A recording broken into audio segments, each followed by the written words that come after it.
YouTube family कैसे आप सब उम्मीद करता हूँ सब ठीक होंगे, खैरियत होंगे। Welcome to my new blog. और गाइस सुबह का आगाज़ हो गया, 8:45 हो रहे हैं। इस टाइम हम लोग रिक्शे में बैठ गए और कैंट स्टेशन से निकल चुके हैं और अभी हम लोग जा रहे हैं अपने घर की तरफ। सबके लिए गर्म कर रही हूँ। इसमें मैंने ऐड किया है थोड़ा सा पानी, क्योंकि इसमें बर्फ़ जम गई थी। तो इसमें मैंने ऐड किया है पानी ताकि ये थोड़ा सा अच्छे से गर्म हो जाए और फिर उसके बाद मैं सबको नाश्ता दूँ। चलें गाइस, आप हानिया को चेक करें। मैं तो समझ रही थी मैं जा रही हूँ तो तू उदास होगी। जब आप वैगन में बैठोगी तब भी मैं उदास होंगी। और सदके जाऊँ तब उदास होगी। एक सेकंड रुको, वैन में जब हम बैठेंगे तब उदास होगी, फिर कैसे उदास होगी? उदास होकर दिखाओ। आपने उदास नहीं होना। ये बेचारी थक इतना गई है, कहती है मम्मा चेंज भी रात नहीं किया, कंघी भी नहीं की। लेकिन अब तो ये बड़ी खुश है। बेटा आपकी खुशी से बहुत लोग जेलस हो रहे हैं। क्यों? आपके सामने ही तो फ़ोन आ रहे हैं। कुछ लोग जो है ना जल मर रहे हैं।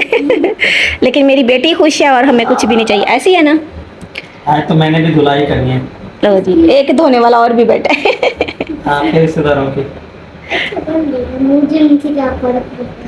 बस ठीक है। मेरी ऐसी शहजादी बेटी है, कहती मुझे कोई फ़र्क नहीं पड़ता। और इसका पेन भी वापस आ गया, तो हमारी खुशियाँ बहाल हो गई हैं। तो मेरी बेटी ने हंसते मुस्कुराते रहना। आयशा भी है, ठीक है, आपकी आपी। ये भी आयशा को आपी बोलती है। आपने जो क्ले लेके दी थी मैंने अभी तक उनसे एक भी नहीं निकाली। आपने जो मुझे गिफ्ट बना के दिया था वो मैंने अपने साथ रख लिया। वो टूट गया, मैंने फिर भी अपने साथ रखा है अपने बैग में। मेरे कार्ड मैं आपको कार्ड देना तो चलो अभी तो मैं इधर ही जाओ, भाग कर ले आओ, ठीक है? टिशू टिशू मुंह ढोले मुंह ढोले। चले भी मेरी बेटी के लिए सब ने दुआ करनी है। आए ऐसे ही हमको चाहिए। छोटे होते ऐसे ही हंसाते थे तुझे। चल ठीक है, बाय बाय। भाभी आज मैं जा रही हूँ, तो क्या कर रही हैं आप? बस रूम की सेटिंग, तो मैंने कहा सफाई वगैरह कर लूँ, सारा सेटिंग कर लूँ। हाँ, खुद अपने हाथ से बंदा रख लेता है ना, फिर भूलता नहीं है। अब तो माशाल्लाह से ये रहना, काफ़ी इन्होंने चीज़ें यहाँ से उठा ली हैं। रात वो जो सेज वगैरह थी वो भी निकाल दें तो। और कल तो शादी खत्म हुई है, आज हम कुछ प्लान करते हैं। नवी कल कह रहे थे कि हम कुछ कल प्लान करते हैं, गेट टुगेदर करते हैं, लेकिन आप आ जा रहे हैं। तो आप देख लें, अभी तो हम गए भी नहीं हैं, कैसे कैसी बातें होना शुरू हो भी गई हैं। तो बस कोई बात नहीं, मजबूरियाँ होती हैं। फिर नेक्स्ट टाइम अकेले आऊँगी, फिर काफ़ी टाइम रह कर जाऊँगी इंशाल्लाह। जी जी इंशाल्लाह। आप भी लाजमी चक्कर लगाइएगा कराची। अब आपकी दावत हो गई हमारी तरफ, तो अपने सामान को अच्छे से दिखाइएगा। मैं तो नहीं दिखा सकती। मजे की बात ये है, मैंने वीडियो नहीं बनाई। क्यों? जितनी मैं सेटिंग हाँ ये है, लेकिन कोई बात नहीं, साथ साथ एक बार सेटिंग हो जाए ना फिर नहीं, आप इस तरह पहले सेट करता हो भी दिखाना, फिर ज़्यादा अच्छा लगेगा, जैसे बिफोर आफ्टर होता है। चले, अपना ख्याल रखिएगा। नई ज़िंदगी बहुत बहुत मुबारक हो। पूरी फैमिली का ख्याल रखिएगा और हानिया का भी इंशाल्लाह। ठीक है जी, अल्लाह हाफिज़। चलें जी, अभी हम लोग निकल रहे हैं यहाँ से अलविदाई। और ये टाइम हमारा इमोशनल होता है क्योंकि हमने फिर रोना धोना शुरू कर देना होता है। तो वैसे जब माँ बेटी से अलग होती है तो उसमें रोना ही होता है। अच्छा, इनकी मम्मा ठीक है, घर पे नहीं रोई और फिर बाद में हॉस्पिटल पहुंच गई हैं, ये देख लें। लेकिन इसकी अम्मा को मैंने बोल दिया वो रो चुप। ये इमोशनल पार्ट होते हैं, ये बहुत मुश्किल होते हैं। बस अल्लाह हर किसी को हर बेटी के नेक नसीब करे और उनको अपने घरों में खुश रखे, बस ये दुआ करनी चाहिए। चल भाई चौधरी, ठीक है फिर, ठीक है भाई। अल्लाह आप लोगों को भी खुश रखे और ऐसे खुश और आबाद रहें। तो तुसी लड़ना नहीं दुआने। 80 मोड़ के वापसी नहीं आ सकते भाई, तो बहुत दूर आ भाई। मजाक करा था, बहुत प्यार है दोनों सास बहू में और अल्लाह करे ऐसे ही रहे, क्योंकि अब ये घर इन दोनों ने ही संभालना है। सारी बेटियां चली गई, बेटे अभी बस अब ये बचा हुआ है। चलो जी ठीक है। सही, तभी हम जा रहे हैं वापस। जो बैग है वो भाई नदीम ले जाएंगे, फिर हम पीछे पीछे पैदल जाएंगे। और हमारे साथ खड़ी हैं हानिया नूर। इसने अभी सुबह से कह रही हूँ कि अपने सर में कंघी कर लो, चेंज कर लो, पर इसने कुछ भी नहीं किया। अल्लाह हाफिज़। का सफ़र भी शुरू हो गया, काफ़ी तेज़ चल रहा है। 4 बजे की हमारी 4:30 की ट्रेन है। हम यहाँ पहुँच गए हैं, बस दुआ करें कि अच्छा सफ़र गुजर जाए। गाइस अभी हम यहाँ पे रुके हैं, पता नहीं ये कौन सा स्टेशन है, शायद यहाँ से पानी भरते हैं। सम्मा सट्ठा है, अल्लाह, हाँ सम्मा सट्ठा सामने लिखा हुआ है। वहाँ तो कोई वीडियो शूट नहीं कर सकी, जैसी कंडीशन थी। मतलब मम्मा भी काफ़ी उदास थी। खैर आयशा भाभी हैं, वो मैनेज कर लेंगे। उनकी मतलब जो है वो अच्छे से गाइड कर लेती हैं, घर को भी संभाल लेती हैं। अल्लाह ताला उनका नसीब अच्छा करे, बस बेटियों की इतनी दूर शादी ना हो। और बाकी जो बातें हैं वो घर जाके करेंगे इंशाल्लाह। यहाँ सिर्फ लोगों को ना कुछ भी नहीं बोलना चाहते, लेकिन बस अम्मी के लिए दुआ कीजिएगा। वापसी पर बाबा को मिलने के लिए आ रही थी तो उनकी भी हालत काफ़ी ख़राब थी। बस अल्लाह ताला बाबा को भी लंबी ज़िंदगी दे और माँ को भी सहारा दे। हानिया भी अल्हम्दुलिल्लाह से ठीक है। बस अपना सफ़र आगाज़ शुरू हो गया। ट्रेन काफ़ी गंदी है, कुछ अजीब सा फील हो रहा है, लेकिन अब यहाँ पे सीट है, सफ़र तो करना है। सुबह तक यहाँ पे सफ़र ही करना है। देखें कब पहुँचते हैं, फिर क्या हालात आगे सामने आते हैं, फिर आपके साथ शेयर करूँगी।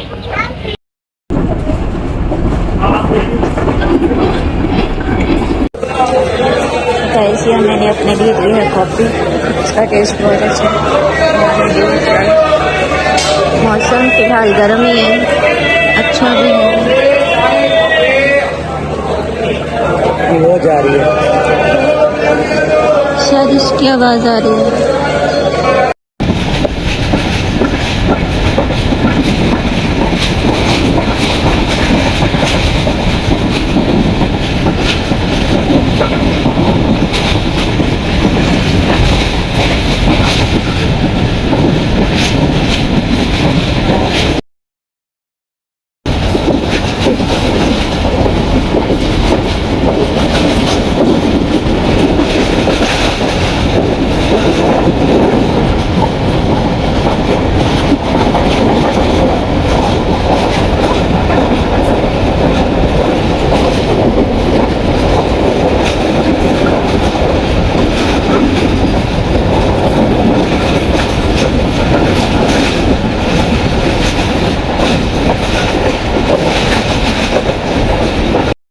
रक्षा है जिस पे हमने अपना सामान रख लिया, लेकिन बैग हमारा गंदा हो गया है। खैर कोई बात नहीं। तनिया मुझे बोल रही थी कि बाहर गर्मी है कराची में, लेकिन यहाँ पे मौसम माशाल्लाह बहुत अच्छा है। बहुत जैसा हम लोग छोड़ के गए थे ना वैसा ही है, बल्कि उससे भी बहुत अच्छा हुआ है।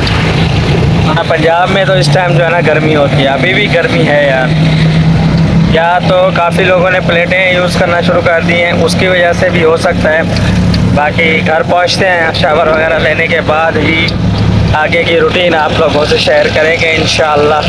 क्योंकि अभी जो है ना कल हम लोग 4:30 के बैठे हुए हैं और 9 बज गए हैं। आप अंदाज़ा लगा लें कि हमारे साथ क्या असर हुआ होगा।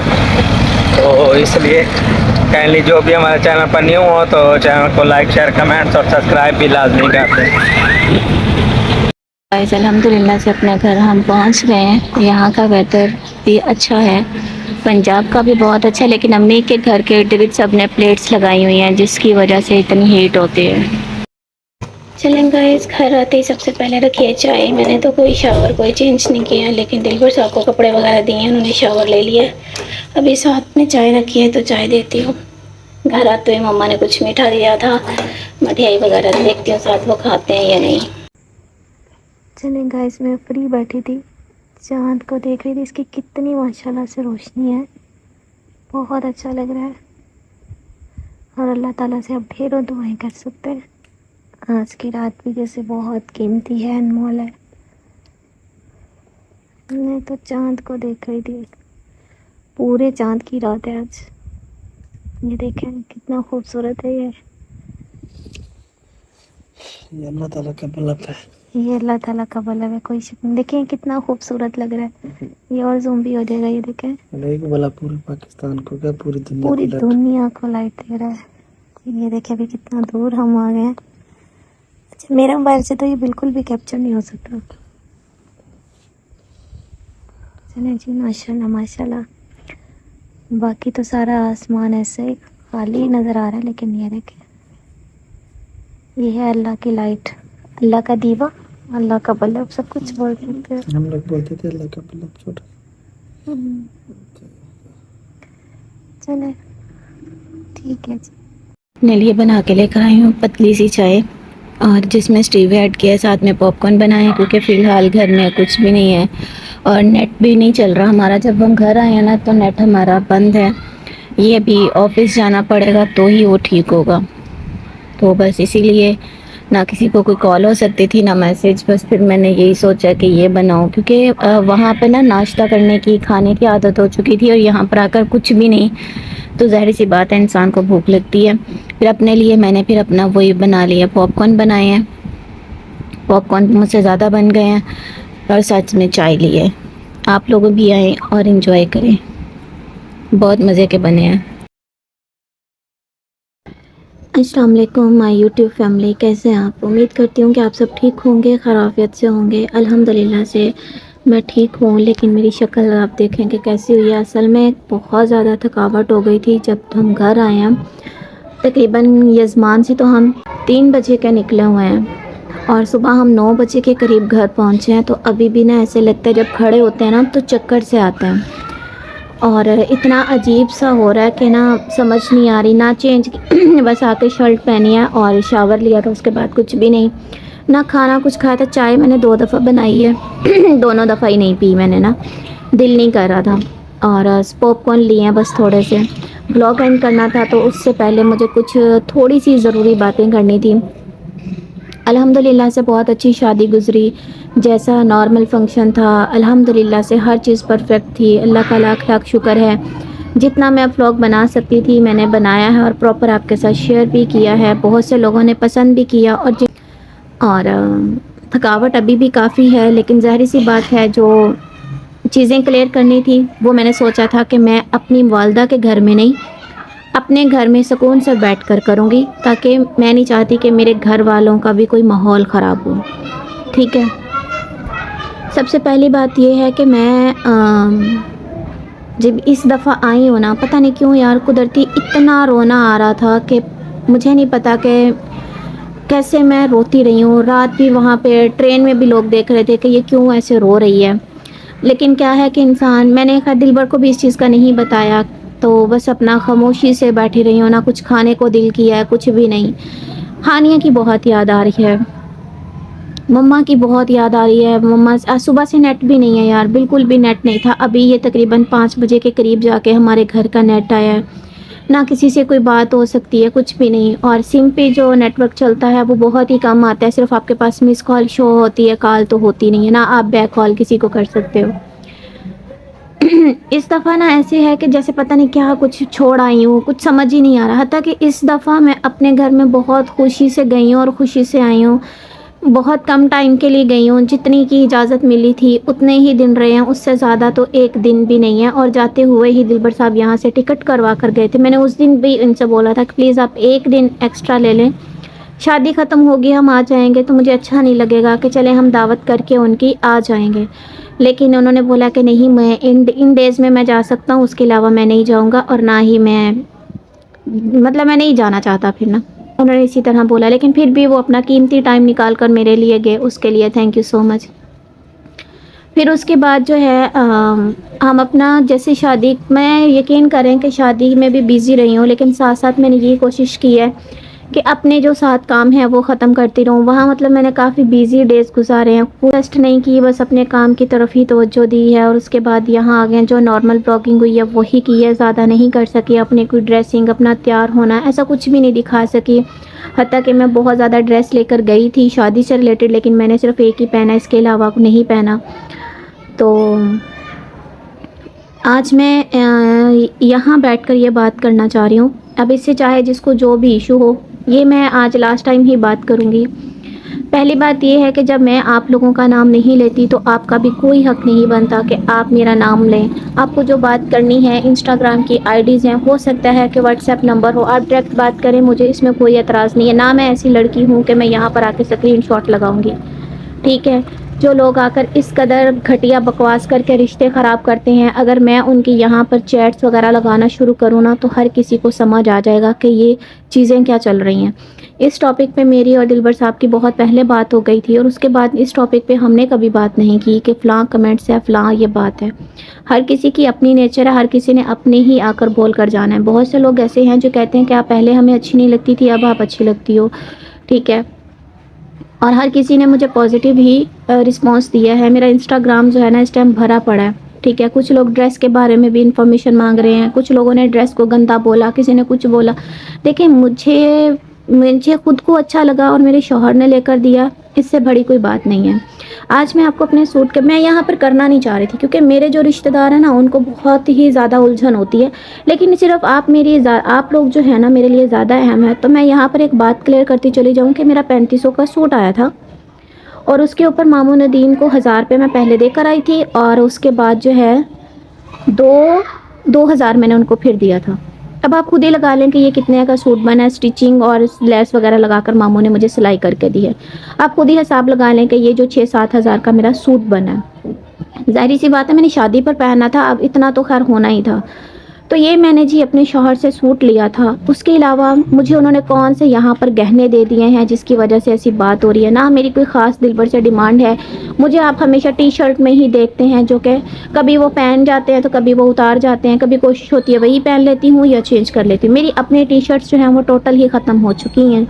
इस वजह से कपड़ों का जो है वो मैं यहाँ पर कोई भी बात नहीं करना चाहती। पहले तो मेरे ब्लॉग में आप हर चीज़ देखते थे, कभी स्किन केयर कभी कुछ। जब मेरे पास कुछ नहीं है, ना मैं कुछ ले रही हूँ, तो ना मैं यहाँ पर कुछ दिखाती हूँ। दिलबर साहब कब से बीमार हैं ये चीज़ हर बंदे को पता है। तो डेली मुझे यहाँ पर बैठकर ट्रोल करना बहुत ही बुरी बात है। ये कोई अच्छी बात नहीं है कि आप किसी को डेली बैठकर ये बोला जाए कि वो साल से बीमार है। जी वो देखा जाए तो वो 2-3 साल से बीमार है। वो खुद भी ये बात को क्लियर कर चुके हैं। पिछले दिनों उन्होंने जो किया है उसकी वॉइस अगर आप कहें तो मैं चला देती हूँ। मज़ीद मैं उनकी परमिशन ले लेती हूँ। मैंने उनसे बोला कि आप जब अपने बेटियों की कसम देते हैं तो कोई बात झूठ नहीं बोलते हैं। मुझे आपने मेरी वजह से गोलियां खाई हैं, कुछ भी किया, आप मुझे यहाँ पर बताएं। उन्होंने मुझे जो वॉइस भेजी है उसके बाद मेरा उनसे कोई गिला शिकवा बनता ही नहीं था कि मैं उनसे कोई सवाल करती। जब उन्होंने मुझे क्लियर कर दिया तो बाकी लोगों को मुझे क्लियर करने की ज़रूरत नहीं है। ठीक है कि कौन मेरे बारे में क्या सोचते हैं। आप अपने घर में बैठे अपनी ब्लॉगिंग कर रहे हैं, ना मैंने आपके बारे में कोई गलत बोला है, ना आप मेरे बारे में गलत बोले हैं। ठीक है। और उसके अलावा जो उधर होता है वो खैर मुझे भी पता है, लेकिन क्या है कि मैं यहाँ पर आकर बिल्कुल भी लोगों के सामने नहीं बात करना चाहती कि ये हो गया, फ़लाँ हो गया, ऐसे हुआ वैसे हुआ। मेरी तो खैर तलाक तक भी बातें की गई हैं। मैंने तो जाकर इस चीज़ को भी लाकर यहाँ नहीं रखा कि यार मेरी तलाक के बारे में हर बंदा बात क्यों कर रहा है। खैर उस वक़्त तो जश्न हो रहे थे, लेकिन मैंने तो इस चीज़ के लिए नहीं बात की। तो जब मुझे अपने शौहर पर और मेरे शौहर को मुझ पर भरोसा है तो मैं कभी भी किसी तीसरे बंदे की बात यहाँ पर नहीं करती। खैर मुझे उन लोगों से सख्त नफ़रत है जो इधर आकर कुछ बोलते हैं उधर कुछ बोलते हैं। ये जो 2 घरों को आप लड़ाते हैं इसका आपको कुछ भी हासिल नहीं होना है। एक ना एक दिन ये आपके सामने ये चीज़ें आनी हैं। आप लोगों की इन गलत हरकतों की वजह से टेंशन कोई और लेता है, बीमार कोई और होता है, गुस्सा किसी और पर आता है, निकलता किसी और पर है, और कसूरवार कोई और होता है, ठहराया किसी और को जाता है। ठीक है। ये मैं बहुत तहम्मुल में बैठकर अपने घर में बिल्कुल ही नीचे ज़मीन पर बैठकर ये मैं बात कर रही हूँ, क्योंकि मैं थक गई हूँ। मैं तकरीबन कोई 1-1.5 हफ्ते से यही चीज़ नोटिस कर रही हूँ कि यार हद होती है जब मैंने आप लोगों के बारे में, बल्कि किसी के बारे में भी मैंने बात नहीं की है। एक चीज़ मैं और यहाँ पे क्लियर करती चली जाऊँ, डेली यही बोला जाता है जी दिलबर सनिया की वजह से बीमार है, दिलबर सनिया की वजह से बीमार है। इसमें कौन सी बुरी बात है अगर मैंने ये बोल दिया कि ठीक है अगर वो मेरी वजह से उनको अपनी जान का ख़तरा है तो वो यहाँ ना आए, वो अपनी फैमिली में खुश रहें। तो इसमें क्या फैमिली के साथ खुश रहने वाले में कोई बुरी बात होती है? इसमें कोई छोड़ने वाली बात होती है? मुझे तो इस चीज़ की समझ नहीं आई है। ना मैं कहती हूँ कि कोई मुझे समझाए, जो जहाँ है वो ठीक है। जिसका यार देखें मर्द की ना कभी भी आप रखवाली नहीं रख सकते, और आज का दौर ऐसा है कि हम औरत की भी रखवाली नहीं रख सकते। जिसने जो करना है, जिसका जो माइंड जहाँ पर सेट हो गया है उसने वहीं पर रहना है। ठीक है। मैं कुछ भी बोलूँ, मुझे कोई कितना भी सिखाता रहे ना तुमने ये करना है तुमने वो करना है, लेकिन अल्लाह ने मुझे दिमाग दिया, मैंने अपने दिमाग के मुताबिक ही चलना है और मैंने वही काम करना है जो मुझे अच्छा लग रहा होगा।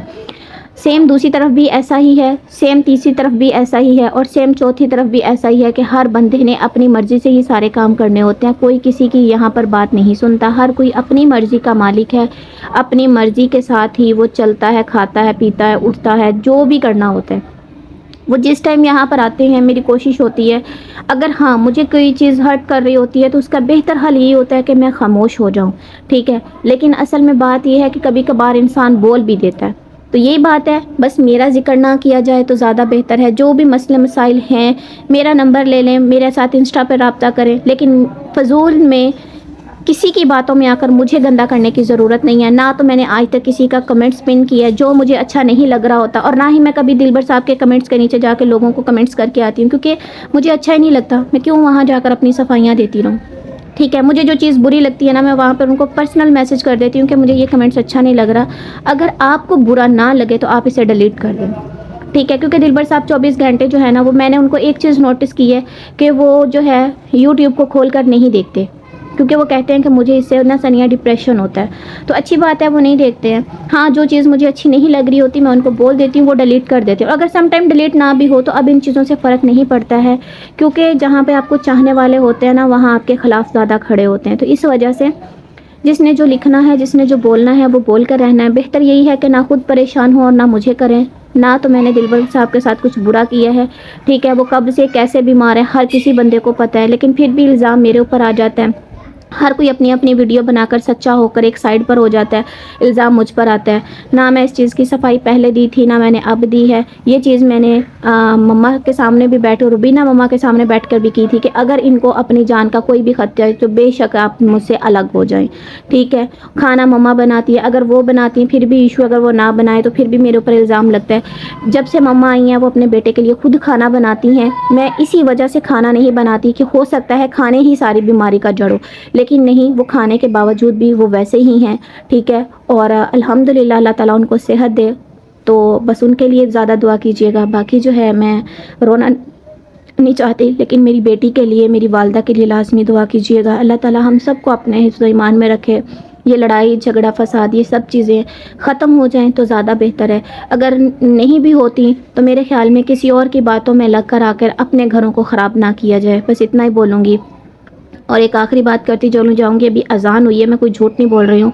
मेरे चैनल में ही कोई प्रॉब्लम है अगर, तो मैं कमेंट्स ऑन करती हूँ, वो 2 मिनट के बाद फिर बंद हो जाते हैं। अच्छा, या तो वो घंटा घंटा पूरा दिन स्टे करते रहते हैं, या सारा दिन मुझे पता नहीं कोई सेटिंग में इशू हो गया, कुछ हो गया है। लास्ट पे मतलब यूट्यूब पे अगर मैं चाहती हूँ ना, तो मुझे अपने वहाँ पर पिक वगैरह कुछ भी नज़र नहीं आता है, और बल्कि चैनल ही ओपन नहीं हो रहा होता, उसकी बिल्कुल ब्लैक या वाइट स्क्रीन हो जाती है। तो ये कुछ इशू चल रहा है, पता नहीं ये क्या है, मुझे नहीं पता। और जो मैं वीडियो है वो मैं डायरेक्ट वाईटी से ही अब अपलोड करती हूँ, यूट्यूब से नहीं होती है। तो इस वजह से कोई शायद सेटिंग में कोई इशू वगैरह हो गया है, लेकिन इंशाल्लाह ये भी ठीक हो जाएगा। और बस इसी के साथ मुझे इजाज़त दें, यही थोड़ी सी बात करनी थी।